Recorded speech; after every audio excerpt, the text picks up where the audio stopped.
मेरे प्यारे दोस्तों, मेरे प्यारे साथियों, हम लोग यहाँ पे बात करने जा रहे हैं करंट इलेक्ट्रिसिटी के ऊपर। राइट, ऑलरेडी करंट के ऊपर हमने कई सारे वीडियो प्लेस कर रखा है। यदि वो आपने नहीं देखा है तो सबसे पहले आप देख लीजिए।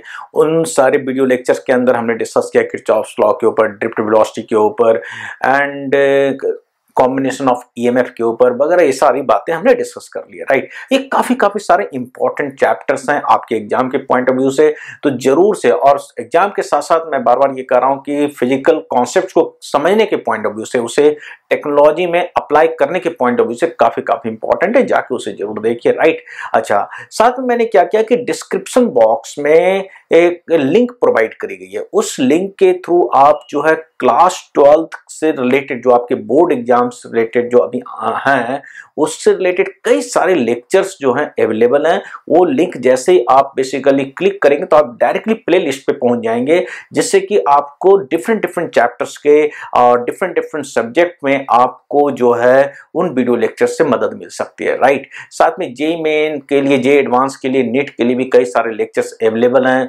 क्लास 10th के लिए भी हैं। तो जो भी आपको जरूरत है, जैसे भी है दूसरों को जरूरत है, उनको बताइए हमारे काम के बारे में, ताकि उनको भी हमारे काम से बेनिफिट हो सके, ताकि हमारी मेहनत जो है सक्सेसफुल हो सके, सार्थक हो सके। राइट, नेक्स्ट अब बात यहां पर क्या है कि चैनल नहीं सब्सक्राइब किया अभी तक तो फटाफट चैनल को सब्सक्राइब कीजिए। अब बढ़ते हैं आगे, अब करंट के ऊपर, और करंट के ऊपर अगले टॉपिक के ऊपर बात करते हैं। एक्चुअली करंट इलेक्ट्रिसिटी में जो मैं इस सेशन में डिस्कस करने जा रहा हूं, उसमें आपका क्या क्या बात होएगा। हमारा एक बैलेंस ब्रिज है, जिसको हम लोग तरह से व्हीटस्टोन ब्रिज कहते हैं, जिसमें कॉम्बिनेशन ऑफ रेसिस्टर्स होते हैं। उसी से रिलेटेड एक मीटर ब्रिज है। राइट, उसके ऊपर बात करेंगे, और साथ में पोटेंशियोमीटर के ऊपर भी डिस्कशन करेंगे। और एक बात काफी इंपॉर्टेंट है, कुछ ऐसे वीडियो लेक्चर्स हैं जिसमें कि कंप्लीट जो है पूरे फिजिक्स की 4 घंटे में 6 घंटे पूरी रिवाइज करा दी गई है। राइट, ऑर्गेनिक केमिस्ट्री की पूरी रिवीजन दी गई है। रिवीजन के पूरे कॉन्सेप्ट्स बताए गए हैं। 4 घंटे के अंदर आप पूरे के पूरे ऑर्गेनिक केमिस्ट्री कर सकते हैं। तो उन सारे वीडियो लेक्चर्स को जाकर के देखिए। राइट, और उसके सारे जो है लिंक डिस्क्रिप्शन बॉक्स में प्रोवाइडेड है, उसे जरूर से क्लिक कीजिए और उन सारे वीडियो लेक्चर्स को देखिए। आगे बढ़ते हैं। देखिए अब यह क्या है भाई कि एक कॉम्बिनेशन ऑफ रेसिस्टर्स होते हैं। कॉम्बिनेशन ऑफ रेसिस्टर्स मतलब पर्टिकुलर तरीके से हम लोग रेसिस्टर को कंबाइन करते हैं और एक ब्रिज बनाते हैं। राइट, तो देखते हैं क्या है ये। तो ये देखिए यहाँ पे, ये एक रेसिस्टेंस, दूसरा ये, तीसरा ये, चौथा ये रेसिस्टेंस और पांचवा ये रेसिस्टेंस। राइट, इसका नाम दे देते हैं R1, R2, R3, R4। अब बीच में गैल्वेनोमीटर भी लगा देते हैं यहाँ पे G, और इस रेसिस्टेंस का नाम G दे देते हैं। अब क्या करते हैं भाई कि इसे एक साथ में बैटरी से भी कनेक्ट कर दिया जाए। बैटरी से भी कनेक्ट कर दिया। इस बैटरी की ईएमएफ E है, इंटरेस्टेंस R ले लेते हैं। इस कॉम्बिनेशन ऑफ रेसिस्टर्स को एक बैलेंस ब्रिज कहते हैं, इसको व्हीटस्टोन ब्रिज कहते हैं। और इसका बैलेंस कंडीशन क्या होता है कि गैल्वेनोमीटर से कोई भी करंट पास नहीं करना चाहिए। समझिए बात को, गैल्वेनोमीटर से कोई भी करंट पास नहीं करना चाहिए। गैल्वेनोमीटर की यूटिलिटी क्या होती है? गैल्वेनोमीटर यूज करा जाता है करंट को डिटेक्ट करने के लिए। करंट को डिटेक्ट करता है गैल्वेनोमीटर, करंट नहीं मेजर करता है। करंट मेजर करने के लिए हम लोग यूज करते हैं आमीटर, और गैल्वेनोमीटर से हम लोग आमीटर कन्वर्ट करते हैं। यहां पे पॉइंट ये है कि गैल्वेनोमीटर यहां पे नल डिफ्लेक्शन दिखाएगा, और यदि गैल्वेनोमीटर नल डिफ्लेक्शन दिखा दे, मतलब गैल्वेनोमीटर से कोई भी करंट पास नहीं करे, इसका मतलब है कि इस आर्म से कोई भी करंट पास ना करे, इस आर्म से कोई भी करंट पास ना करे, तो हम लोग यही कहेंगे कि ये एक बैलेंस व्हीटस्टोन ब्रिज है, बैलेंस ब्रिज है। और इस तो जैसा कि हम लोग बात कर रहे थे कि भाई किसका कुछ एक पर्टिकुलर रिलेशन होगा between R1, R2, R3 and R4। यदि वो रिलेशन सेटिस्फाई होएगा बाय दीज 4 रेसिस्टेंस, तभी जाकर के ये जो ब्रिज आपको दिख रहा है वो बैलेंस होएगा। दैट मींस गैल्वेनोमीटर से कोई भी करंट पास नहीं करेगा।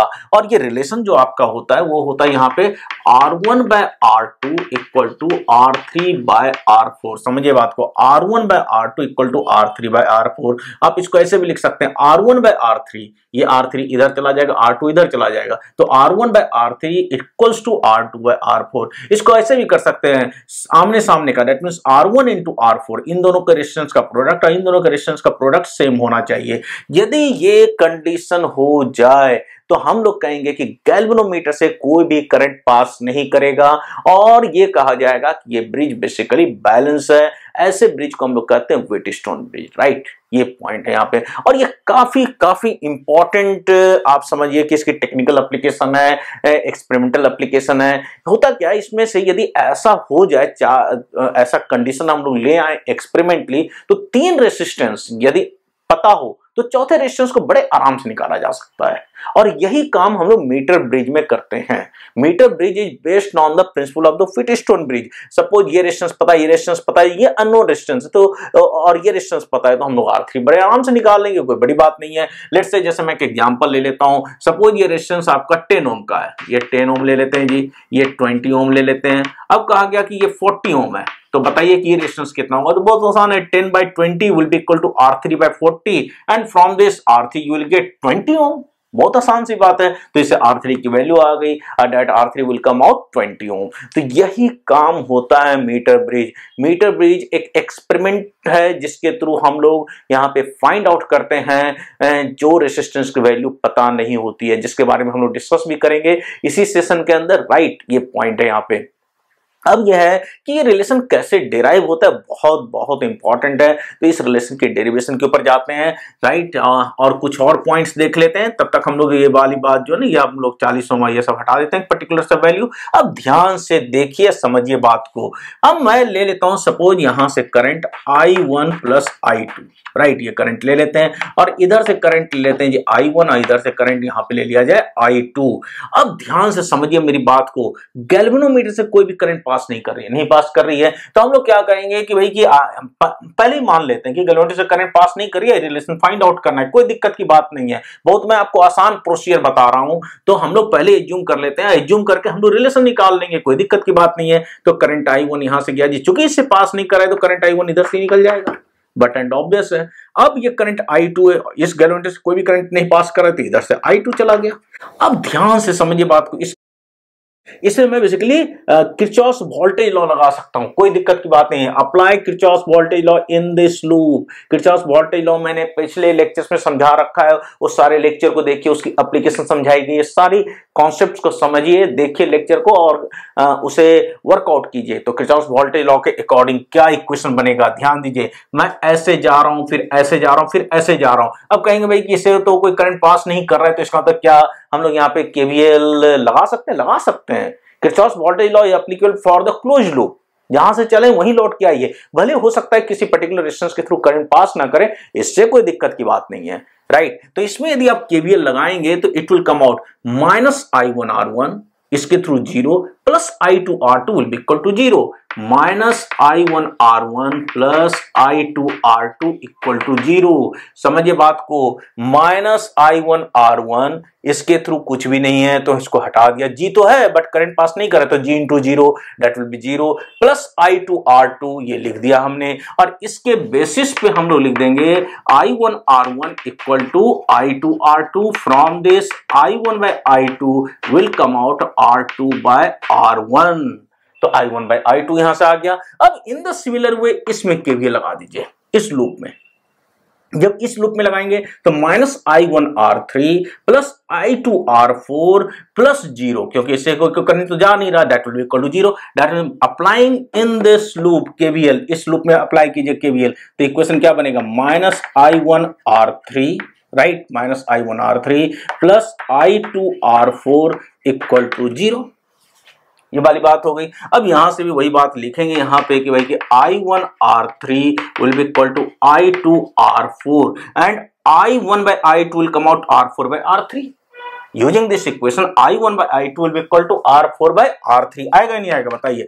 I1 by I2 will be equal to R4 by R3। ये होगा ही नहीं होगा बताइए? अब ध्यान से देखिए ये इक्वेशन जी, इस इक्वेशन को देखिए, ये भी I1 by I2 R2 by R1, ये I1 by R2 R4 by R3। तो using this two equation first and second we can say that R2 by R1 will come out R4 by R3। इसी का reciprocal ले लीजिए, R1 by R2 equal to R3 by R4। ऐसे कर लीजिए, R2 R3 equal to R1 R4। जैसे लिखना है वैसे लिखिए, कोई दिक्कत की बात नहीं है। This is the way to derive this condition. बहुत इंपॉर्टेंट है कैसे डिराइव किया गया, काफी इंपॉर्टेंट पॉइंट है जिसको आपको समझना है। समझ में आ गई होगी बात, मेरे ख्याल से कहीं कोई परेशानी नहीं आनी चाहिए, राइट। अब दूसरी बात क्या है, यहाँ पे ध्यान दीजिए, यदि बैलेंस ब्रिज हो, बैलेंस विथ स्टोन ब्रिज हो, तो उसके साथ हम लोग कह सकते हैं R1 R3 are in series combination, R2 and R4 are also in series combination. अब फिर ये कॉम्बिनेशन आपस में किस में होगा जी, पैरेलल में होगा। ये ऐसा इसलिए कह रहा है क्योंकि इसके थ्रू कोई भी करंट पास नहीं करे गैल्वेनोमीटर के थ्रू, इसलिए। अदरवाइज यदि गैल्वेनोमीटर से करंट पास कर जाएगा तो ऐसा नहीं होगा, ऐसा बिल्कुल नहीं होगा। ये बहुत बहुत इंपॉर्टेंट की पॉइंट है। ये समझा के मैंने क्या कहा, ऐसा कॉम्बिनेशन ऑफ रेजिस्टर आपको दे रखा होगा तो इसका आपको कहेगा इक्विवेलेंट रेजिस्टेंस निकालने के लिए, इक्विवेलेंट रेजिस्टेंस। समझ रहे बात को, इक्विवेलेंट रेजिस्टेंस। इसलिए मैंने ये कॉन्सेप्ट आपको डिस्कस किया है कि भाई कि ये वाली बात हमने बैलेंस होने के लिए क्या कंडीशन होना चाहिए, इसके ऊपर भी डिस्कस कर लिया, कैसे डिराइव किया जाएगा उसके ऊपर भी डिस्कस कर लिया, और अभी मैं जो आपको बताया उसके ऊपर मैं बात भी कर देता हूं कि भाई कि जो है कैसे हम लोग कॉम्बिनेशन ऑफ रेजिस्टेंस निकाल सकते हैं, इक्विवेलेंट रेजिस्टेंस निकाल सकते हैं यदि ऐसा दे रखा हो। तो सपोज आपके पास ऐसा दे रखा है, ध्यान दीजिएगा सब लोग, समझिए बात को, A एंड आपका B, ये मान लीजिए 10 ओम है, ये ओम है, 10 ओम 20 ओम 40 ओम 80 ओम, और ये ले लीजिए 5 ओम। कहेगा A और B के बीच इक्विवेलेंट रेजिस्टेंस निकालिए। समझिए मेरी बात को, A एंड B के बीच इक्विवेलेंट रेजिस्टेंस निकालिए। ये भी आपका जो है बैलेंस ब्रिज है, चाहे ऐसा ले लीजिए चाहे ऐसा ले लीजिए, एक ही बात है, कोई दिक्कत नहीं है। 10/20 40/80 हुआ या नहीं हुआ बताइए, राइट। इसके क्रॉस एक बैटरी कनेक्ट कर दिया जी, तो 5 ओम से कोई भी करंट पास नहीं करेगा। यदि 5 ओम से कोई करंट नहीं पास करेगा तो हम लोग उसे क्या करते हैं, रिमूव कर देते हैं। मतलब किसी भी बड़े से बड़े कॉम्बिनेशन दे रखा है रेजिस्टर का, उसमें किसी रेजिस्टेंस से कोई करंट पास ना करे तो उस रेजिस्टेंस को आप हटा सकते हैं, कोई परेशानी की बात नहीं है। तो होगा क्या जी, जब ये रेजिस्टेंस हट जाएगा तो आपके पास क्या रहेगा, देखिए ध्यान से देखने वाली बात है, राइट। ये पॉइंट भाई A है, ये पॉइंट आपका B है, इसके क्रॉस आपको निकालना है। ये 10 40 20 एंड 80, ध्यान दीजिए। अब ये दोनों किस कॉम्बिनेशन में, सीरीज कॉम्बिनेशन 10 एंड 40 जो भी डिस्कस किया था, R1 R3 are in series combination, तो R1 प्लस R3, तो 10 plus 40 is 50, 20 plus 80 is 100 and they are in parallel combination. तो इसको हम लोग क्या लिख सकते हैं, 10 प्लस 40 50 हो गया जी, तो इसको मैं 50 ओम लिख देता हूं, और नीचे आपका 100 ओम हो गया, और ये पॉइंट AB है। आप ए यहां लगा दीजिए चाहे यहां लगा दीजिए, कोई दिक्कत की बात नहीं है, क्योंकि ये कनेक्टिंग वायर है, कहीं कोई दिक्कत की बात नहीं। इसका और इसका सेम पोटेंशियल है, इस पॉइंट का पोटेंशियल ये पॉइंट का पोटेंशियल सेम है। ये पॉइंट A है तो ये वाला भी पॉइंट है, ये वाला भी पॉइंट A है, ये पॉइंट B है तो ये पॉइंट भी B है, ये पॉइंट भी B है। क्यों? क्योंकि ये हर पॉइंट यहाँ पे सेम पोटेंशियल पे, इसलिए कनेक्टिंग वायर है, राइट। तो अब ध्यान दीजिए यहाँ पे, ये कितना हो गया भाई 50 ओम, ये कितना हो गया जी 100 ohm. They are in which combination, parallel combination. तो what is the R equivalent? R equivalent will come out 50 into 100 divided by 150. That means R equivalent will come out 100 by 3 ohm, जो आप देख सकते हैं यहाँ पे कैलकुलेट करके 100 by 3 ohm। तो ऐसे कई सारे एप्लीकेशंस, आपके बेसिक एप्लीकेशंस आते रहते हैं। कॉम्बिनेशन ऑफ रेजिस्टर दे रखा होगा, उसके बेसिस पे कहेगा भाई कि इक्विवेलेंट रेजिस्टेंस फाइंड आउट करिए, राइट। ये पॉइंट है यहाँ पे। अब बात और कुछ कर लेते हैं यहाँ पे, अब देखते हैं कुछ और पॉइंट्स के ऊपर डिस्कस करते हैं जी, क्योंकि सारी बातें काफी इंपॉर्टेंट हैं, समझिए बात को, राइट। यहाँ पे देखिए, अब ध्यान से समझिए बात को। अब ध्यान दीजिए, मैं सपोज ये A B C और D कर देता हूं, ध्यान दीजिए, क्योंकि इससे होके कोई करंट पास नहीं कर रहा है जी, इसका मतलब पॉइंट B का पोटेंशियल पॉइंट D का पोटेंशियल सेम होगा, तो मैं लिख सकता हूं VB इक्वल टू VD, क्योंकि VB minus VD will be equal to 0, right. अब मैं इसी को लिख सकता हूं इस तरीके, VA minus VB will be equal to VA minus VD, right. ये ध्यान दीजिए, यहाँ पे कहीं कोई परेशानी की बात नहीं है, VA minus VB equal to VA minus VD। इसी को मैं ऐसे लिख सकता हूं, क्योंकि VA क्या हो जाएगा, कैंसल आउट हो जाएगा, माइनस माइनस क्या हो जाएगा, प्लस हो जाएगा। इसका मतलब क्या हुआ, इसके क्रॉस का पोटेंशियल डिफरेंस, इसके क्रॉस का पोटेंशियल डिफरेंस सेम है, मतलब I1 R1 equal to I2 R2। तो वही वाली बात आ गई जो अभी करा था कुछ देर डिस्कस पहले, ये तो डिस्कस किया था कि I1 बाय अप्लाइंग KVL, यही तो निकाला था, I1 R1 equal to I2 R2, and from this I1 by I2 will be equal to R2 by R1। वही वाली बात फिर से वैसे ही आ गई है इन द सिमिलर वे। ध्यान दीजिए, यहाँ पे इसको मैं ऐसे भी लिख सकता हूं, VB minus VC equal to VD minus VC, लिखा जा सकता है, क्योंकि VC कैंसिल आउट हो गया तो यही तो दे देगा, VV इक्वल टू VD। अब इसके क्रॉस का पोटेंशियल डिफरेंस, इसके क्रॉस का पोटेंशियल डिफरेंस सेम है जी, I1R3 equal to I2R4, I1R3 equal to I2R4, I1R3 equal to I2R4, right. तो वही वाली बात आ गई। आप ऐसे भी डिराइव कर सकते हैं, यहां से I1 बाय I2 आ गया R2 बाय R1, यहां से I1 बाय I2 आ गया R4 by R3। Using this concept, ये भी इस प्रोसीजर से भी आप डिराइव कर सकते हैं relation between the resistance for the balanced condition of this type of bridge, जिसका नाम है व्हीटस्टोन ब्रिज, राइट। तो ये बहुत बहुत इंपॉर्टेंट टॉपिक है जिसको मैंने आपके साथ डिस्कस किया है, और इसी के ऊपर बेस्ड है आपका मीटर ब्रिज। मीटर ब्रिज क्या होता है, समझिए बात को। मीटर ब्रिज इसी के ऊपर कैसे बेस्ड है, ध्यान दीजिएगा आप लोग सब लोग। मीटर ब्रिज का प्रिंसिपल आप डिस्कस करने जा रहे हैं, राइट। मीटर ब्रिज का प्रिंसिपल डिस्कस करने जा रहे हैं, ध्यान दीजिए सब लोग। ये इस तरह से रेजिस्टेंस बॉक्स होते हैं, एक R ले लीजिए, इसको S ले लीजिए, और नीचे एक बेसिकली पोटेंशियोमीटर वायर, तो नहीं मैं गलत बोल रहा हूं, नीचे एक 1 मीटर का वायर होता है ये, जिसकी resistance per unit length constant होती है, 1 मीटर का वायर होता है। That's why the name is given as meter bridge. 1 meter का वायर होता है, और ये रेजिस्टेंस R, ये रेजिस्टेंस। अब सपोज मैं रेजिस्टेंस S को निकालना चाहता हूं, यही अननोन रेजिस्टेंस है। इसके बीच में क्या है कि एक गैल्वेनोमीटर के साथ लगा दिया, ये जॉकी होता है जी, जॉकी जी कहते हैं इसको, और यहां से एक बैटरी लग गई। बिल्कुल वही कॉम्बिनेशन है, बिल्कुल वही कॉम्बिनेशन है, कोई दिक्कत की बात नहीं है जो अभी हमने डिस्कस किया है। कैसे, ध्यान से देखिएगा, समझिएगा तो पता चल जाएगा आपको, राइट। अब इस जॉकी जे को अलोंग दिस वायर, जो 1 मीटर का जो ये वायर दिखा है ना आपको, यूनिफॉर्म वायर, इसके अलोंग डिस्प्लेस करते हैं, और डिस्प्लेस करके एक ऐसा पॉइंट लेके आते हैं वायर पे जिससे कि गैल्वेनोमीटर से कोई भी करंट पास ना करे। जब ऐसा हो जाए तो यही बैलेंस कंडीशन है, यही बैलेंस कंडीशन है। और यदि ऐसा है तो let's say this one is L centimetre, तो ये L सेंटीमीटर हुआ तो ये 100 माइनस L सेंटीमीटर होगा, क्योंकि 100 सेंटीमीटर टोटल वायर का लेंथ है, 1 मीटर का वायर है ना जी, तो 100 माइनस L सेंटीमीटर हो गया। This one is L centimetre, कब, जब बैलेंस कंडीशन है, जब गैल्वेनोमीटर से कोई भी करंट पास नहीं कर रही है, और ये 100 माइनस L हो गया जी। यदि resistance per unit length lambda है, यूनिट लेंथ का रेजिस्टेंस लैम्डा के इक्वल है, अब वायर यूनिफॉर्म है, lambda resistance per unit length है, lambda is called the resistance per unit length, तो इसका कितना रेजिस्टेंस हो गया, लैम्डा L, लेट्स से 2 ओम पर सेंटीमीटर है। अब 10 सेंटीमीटर ये है तो 20 ओम ही तो होगा, समझ रहे हैं बात को। तो ये हो गया लैम्डा L, और ये बताइए कितना हो जाएगा, lambda into 100 minus L। Simple सी बात कर रहा हूं मैं, कोई बड़ी बात नहीं कर रहा हूं। रेसिस्टेंस पर यूनिट लेंथ, यूनिट लेंथ का रेजिस्टेंस लैम्डा हो तो यूनिटरी मेथड से L लेंथ का कितना हो जाएगा, लैम्डा L हो जाएगा। इसका कितना हो जाएगा, लैम्डा इंटू 100 माइनस L हो जाएगा। बस ये ध्यान रखना कि रेजिस्टेंस पर यूनिट लेंथ ओम पर सेंटीमीटर में, यदि ये मीटर में रहा, लेंथ दे रखा है तो सेंटीमीटर में कन्वर्ट कर लीजिए, और ओम पर सेंटीमीटर से मल्टीप्लाई कर दीजिए तो इसकी रेजिस्टेंस की वैल्यू आ जाएगी।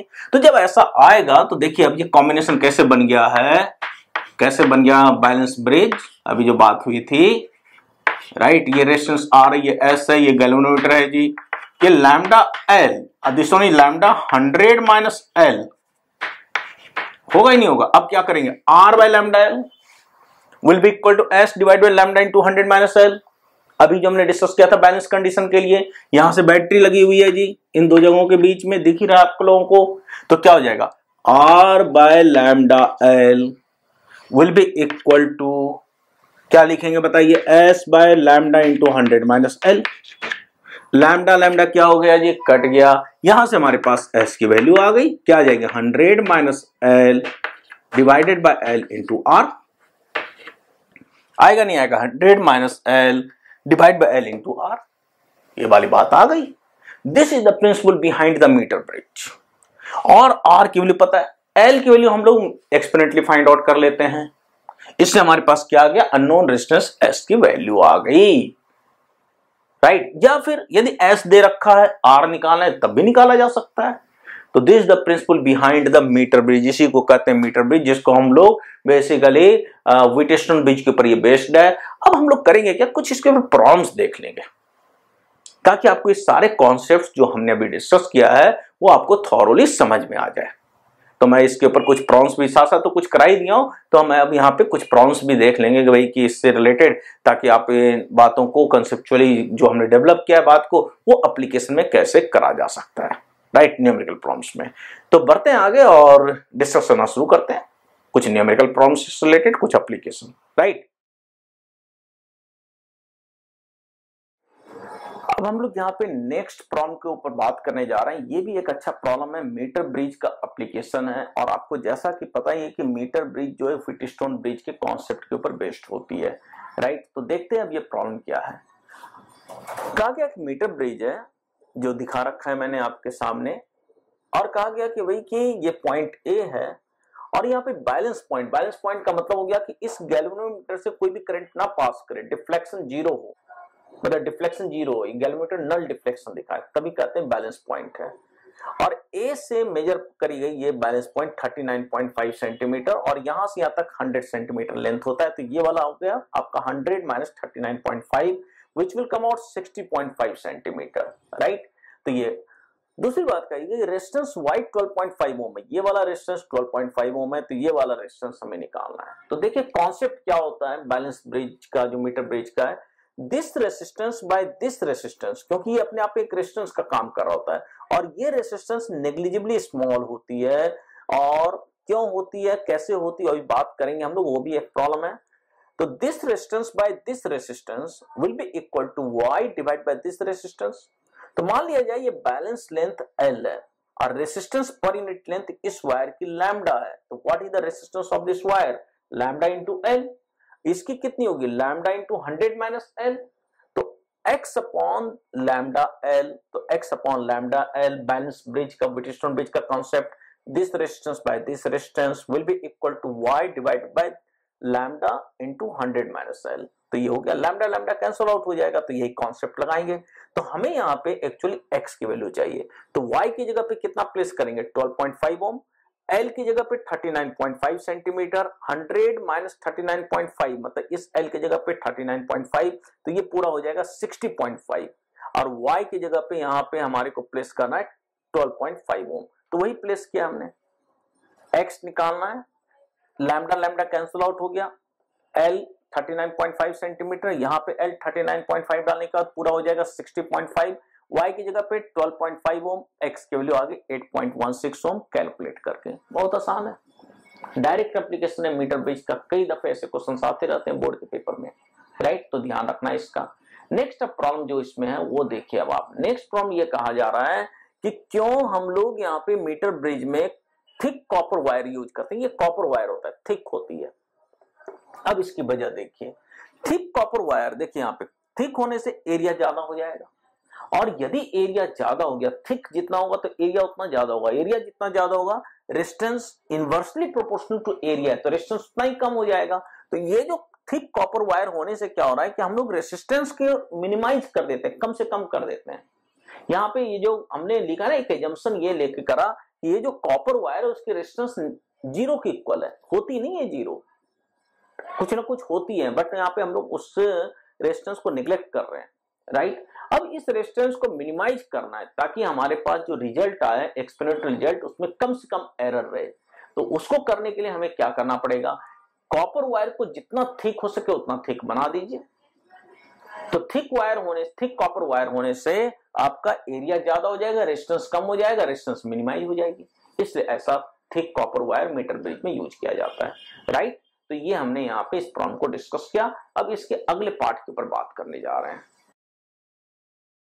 अब हम लोग यहाँ पे सेकंड पार्ट को डिस्कस करने जा रहे हैं जो कि मीटर ब्रिज से रिलेटेड ही है, और देखते हैं ये प्रॉब्लम क्या है। प्रॉब्लम कहा गया कि ये आपका मीटर ब्रिज था जो पहले पार्ट में था, एक्स और वाई दे रखा था आपको, और ये बैलेंस लेंथ ए से 39.5 सेंटीमीटर पे थी, ये 60.5 सेंटीमीटर पे।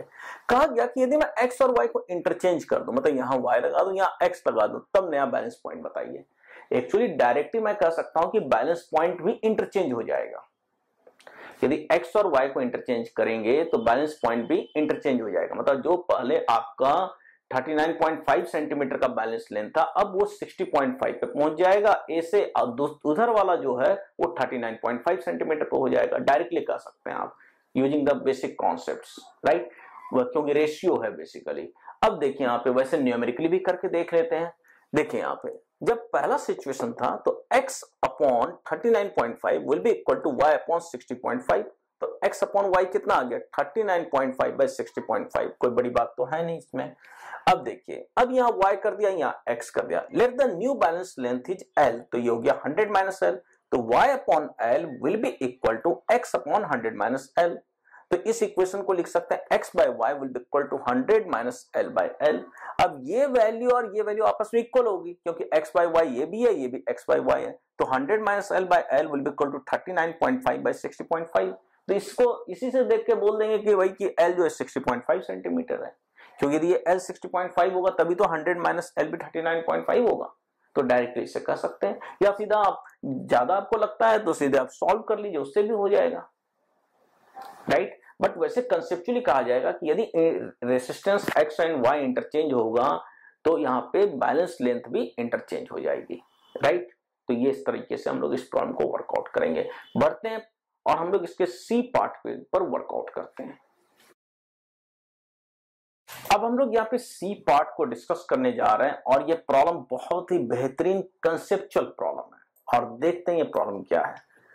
कहा गया कि भाई कि व्हाट हैपन, क्या होएगा यदि गैल्वेनोमीटर, ये गैल्वेनोमीटर है, ये सेल है मीटर ब्रिज का, यदि इन दोनों को हमने बैलेंस पॉइंट पे इंटरचेंज कर दिया, क्या गैल्वेनोमीटर कोई डिफ्लेक्शन दिखाएगा या नहीं दिखाएगा। यदि हमने बैलेंस पॉइंट पे चेंज कर दिया तो बैलेंस पॉइंट पे कोई अंतर नहीं पड़ेगा, जैसे सर्किट है वैसे ही रह जाएगा और गैल्वेनोमीटर से कोई भी डिफ्लेक्शन नहीं होगा, दैट मींस से कोई करंट पास नहीं करेगा। इसका मैंने आंसर आपको बता दिया। कहोगे सर ये तो रटा दिया आपने, अब इसको समझेंगे कैसे। देखिए जब ये था सर्किट, बिल्कुल ऐसा ही सर्किट था, तो इसको आप कन्वर्ट कर दिए व्हीटस्टोन ब्रिज में, तो ये x है, ये आर्म x हो गया, ये आपका लैम्डा l है तो ये लैम्डा l हो गया, ये y है तो ये y हो गया, ये लैम्डा 100 माइनस l है तो लैम्डा 100 माइनस l हो गया।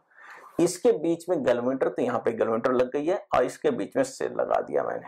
अब देखिए हम लोग क्या करते हैं, गैल्वेनोमीटर को इसके बीच में लगाना है, तो गैल्वेनोमीटर को ऐसे लगा दिया, इसके बीच में मैंने एक सेल लगा दिया, बैटरी वही लगा दी, ठीक है। ये भी आपका बैलेंस ब्रिज ही है, बैलेंस व्हीटस्टोन ब्रिज ही है, ध्यान से देखिएगा आप। तो ये x by y will be equal to lambda l by lambda 100 minus l, मतलब this by this equal to this by this, या this by this equal to this by this. अब ऐसा क्यों, आप क्या करें, इस बैटरी को बाहर कर दीजिए जैसे मैंने कर दिया, और गैल्वेनोमीटर को अंदर इंट्रोड्यूस कर दिए, वो तो कर ही सकते हैं ना क्योंकि वायर है। तो ऐसे देखिए, इसको थोड़ा सा मैं ऐसे करता हूं, टिल्ट कर दीजिए, मतलब थोड़ा रोटेट बाय 90 डिग्री कर दीजिए। जैसे ही रोटेट करेंगे बाय 90 डिग्री से ना, तो आपको लगेगा वही सर्किट आ गया, कोई दिक्कत की बात ही नहीं है, वही सर्किट आ जाएगा आपका। कहीं कोई इवन बैटरी के सेल का जो पोलैरिटी यदि ऊपर ही इंटरचेंज हो गया ना, तो कोई अंतर नहीं पड़ना है आपका, तो बिल्कुल वही है, कोई दिक्कत ही नहीं है इसमें, राइट। तो ये देखिए, इसको थोड़ा 90 डिग्री से रोटेट कराइए, 90 डिग्री से रोटेट कराएंगे, इसको रोटेट करा दीजिए, मतलब ये जो सर्किट है ये आप ऐसे ले जाइए, जैसे लेके जाएंगे तो ये आपका मिल जाएगा, बिल्कुल वही हो जाएगा आपका, वैसा ही रहेगा, कोई दिक्कत ही नहीं आएगी आपको। यहाँ पे भी देखिए x by Y equal to lambda l by lambda 100 minus l, तो कोई अंतर नहीं पड़ना है यहाँ पे, तो हम लोग कहेंगे बैलेंस पॉइंट पे कोई अंतर नहीं पड़ेगा, वहीं का वहीं रहेगा। और दूसरी बात यहाँ पर यह है कि गैल्वेनोमीटर कोई भी डिफ्लेक्शन नहीं दिखाएगा, राइट। तो इस क्वेश्चन का कंसेप्चुअल आंसर मैंने ऐसे डिस्कस किया है। समझिए बात को किस तरह से लिख मैंने बताया आपको, और इस तरीके से मीटर ब्रिज का जो प्रॉब्लम था हमने डिस्कस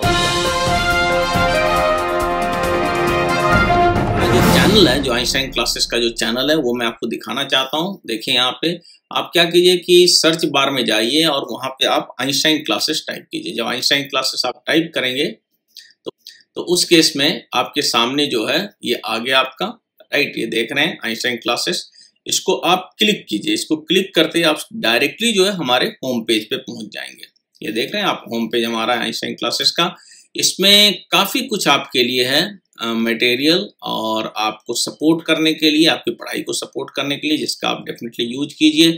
लाइक जैसे देखिए IIT JEE mains and advance physics का आप देख रहे हैं, फिर इसके बाद आप देख सकते हैं मैथ्स का, chemistry video lecture, how to prepare JEE के लिए। देन इसके बाद आप देख रहे हैं ये JEE मेन एडवांस के लिए शॉर्ट कर दिए गए हैं। फिर जेईई मेन एडवांस के लिए क्वाड्रेटिक इक्वेशन है, देन मैथ्स का डेफिनेट इंटीग्रेशन है। बहुत सारे लेक्चर्स हैं जो आपके लिए बनाए गए हैं। नीट पीएमटी की प्रिपरेशन यदि कोई कर रहा है तो उसका भी हमने वीडियो लेक्चर कई सारे बना रखा है, तो उसको आप देख सकते हैं। फिर क्लास 12th के लिए मैथ्स, फिजिक्स, केमिस्ट्री वगैरह के लिए जो है how to prepare for CBSE, ये सारा कुछ मैट्रिक्स का चैप्टर है, ये सब आप देखिए। डिटरमिनेंट देखिए, कई सारे चैप्टर्स हैं। इसी तरह से क्लास 12th का एक अलग सेक्शन बना हुआ है जिसमें डिफरेंट चैप्टर्स हैं हर सब्जेक्ट के, वो आप देख सकते हैं। फिर क्लास 11th जो देखिए, क्लास 11th का आप देख सकते हैं डिफरेंशिएशन, इंटीग्रेशन, फिजिक्स, काइनेमेटिक्स वगैरह बहुत कुछ यहाँ पे आपको मिलेगा। फिर क्लास 10th का है, कैट एमबीए प्रिपरेशन के लिए भी है। इस तरह से आपको कई सारे डिफरेंट लेवल पे वीडियो लेक्चर्स कई सारे सब्जेक्ट्स को आपको मिल जाएंगे जो कि आपके पढ़ाई के लिए सपोर्ट कर सकता है। तो डेफिनेटली आप इसका यूज कीजिए, राइट। दूसरों को बताइए इस चैनल के बारे में ताकि वो भी उसका बेनिफिट ले सकें, right. Okay, thank you and thank you very much. मिलते हैं।